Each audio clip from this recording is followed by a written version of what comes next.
We're pleased to welcome in the Hall of Famer and the man who gets my vote as the best player turned architect in this game, Ben Crenshaw. Ben, thanks for joining us. It's a hometown game this week with the PGA Tour in Austin. What does the match play mean to your hometown, and what will it mean if it goes away? Oh, Eamon, it's been such a popular event here. It's been so well received around here.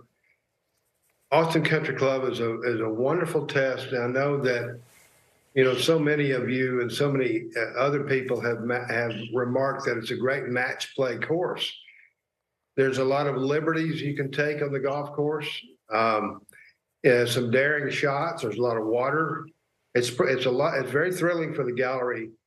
I think that it's sort of cut its own niche because in match play, we've had various match play tournaments over the decades on the PGA Tour, but this one has an added bonus that people get to watch some more days of play. In other words, it's not a single knockout that it used to be. I can remember one of the tournaments, Jim Thorpe knocked me out in the first round, and that was it. I had to go home. But, you know, there's still a lot of golf to be played. I just think it's terrific. These guys really seem to enjoy playing this golf course. It's a little sad that it's going away because Austin's a great place. A lot of the golfers had never been to Austin. I think it sort of fascinates them they've read about it and learned about it over the years, and it's a popular place. So, you know, the weather's a little chilly right now, but it's going to improve. It's going to be a fun week and I tell you what, to watch these guys play these days, some people have not heard of some of these golfers who are just, I can't get over their talent level. The competitiveness and the really fine golf that I see, and for people to watch them up close, I think is a great bonus. So we are sad that it's going away. Yeah, it's going to be a great watch this week. It's one of my favorite events year in and year out on the PGA Tour. Definitely said it's the finale, at least with match play for now, according to PGA Tour Commissioner Jay Monahan. Ben, you have a very unique vantage point in the sense you're a World Golf Hall of Famer, and then your second act as a golf course architect, almost equally as decorated, with the proposed model local rule from the USGA and R&A to roll back the ball in 2026. Do you think that is good for the game going forward?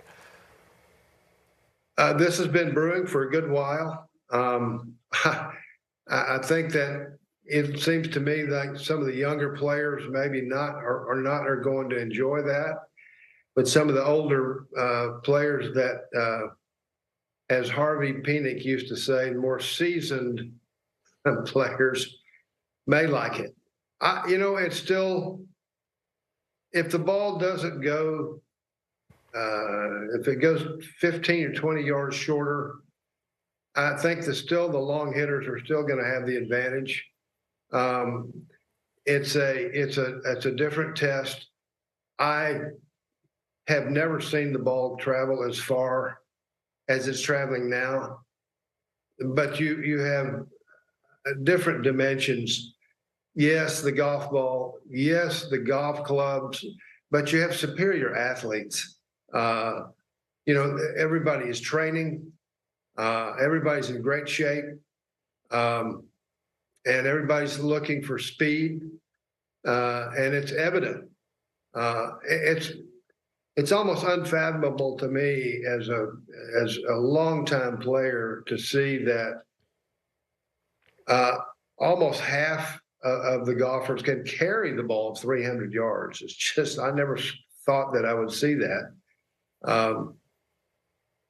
I am somewhat of a traditionalist in that I think some of the older, more heralded golf courses in the world are becoming slightly obsolete. Now, I don't like to see that. I'm very much a traditionalist, so I think it's one of the things. If it comes about in a year and a half or 2 years, that people will get used to it. It's still a game where the straightest players will excel, the longer players making good decisions. good iron shots, good approach play, and the short game is always going to be the great equalizer. And we hear a lot of players talk about the need perhaps for the USGA and the R&A to look not just at golf balls, but perhaps at golf clubs as well. Do you think skills are tested as comprehensively now at the elite level of golf as they were when you were playing, in terms of strategy for one, but also, for instance, long irons, which seem to be a dying art on tour these days? Well, you're right, Eamon. As you know so well, through the decades, there were different groups that had their own tests and their own ways of testing not only the golf ball but the club face and the components with which the ball is hit.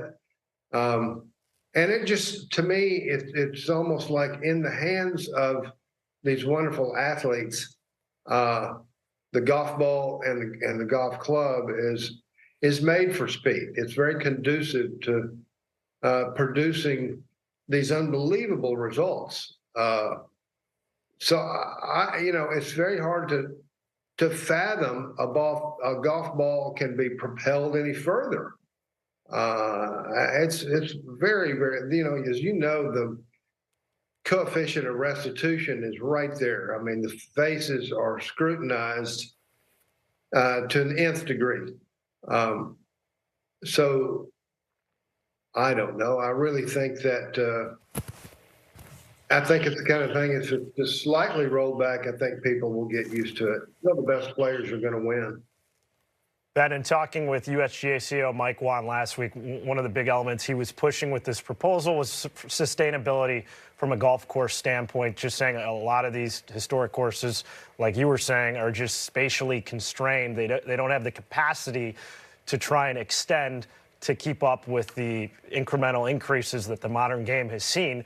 One course that did make a noticeable change, and one that you're very familiar with at Augusta National, with the extension to the 13th hole. What do you think of the changes that Augusta has made prior to this year's Masters?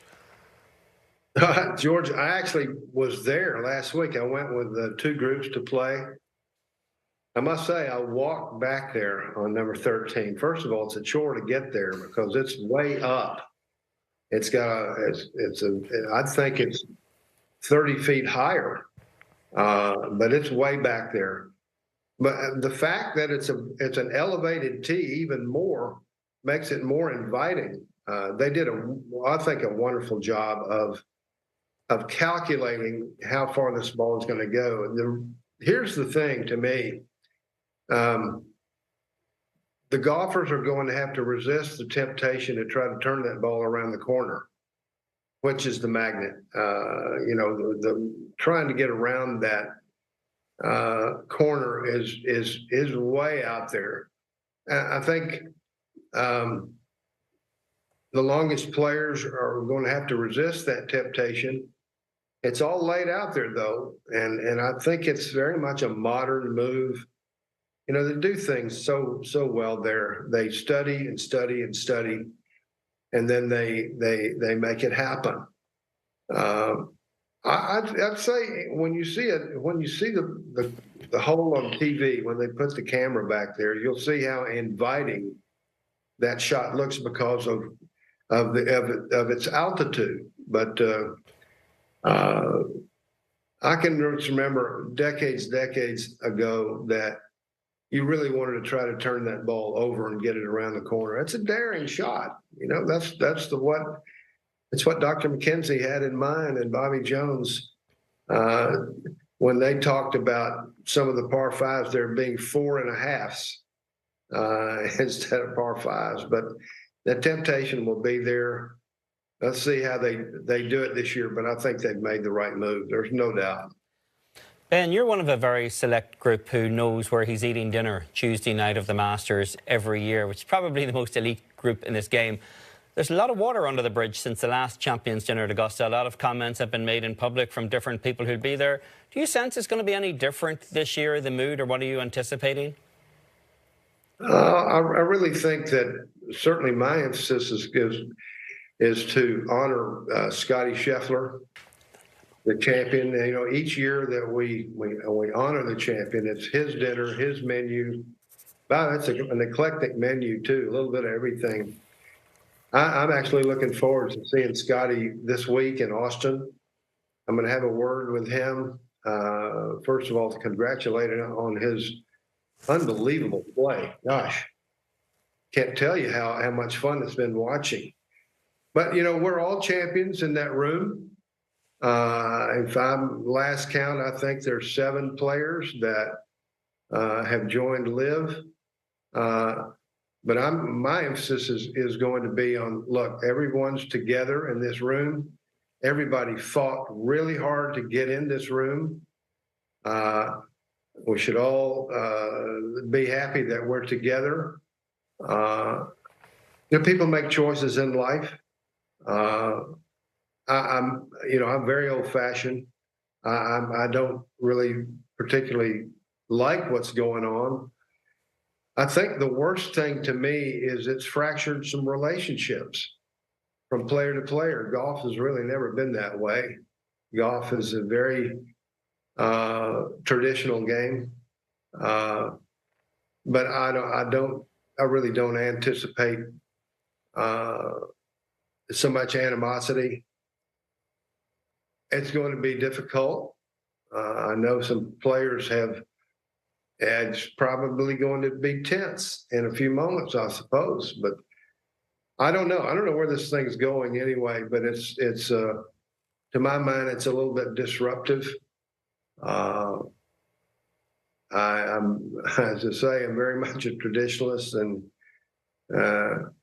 I really, you know, some of the players too, have said too, look, all these guys, regardless of what choice they made, are still going to be my friends.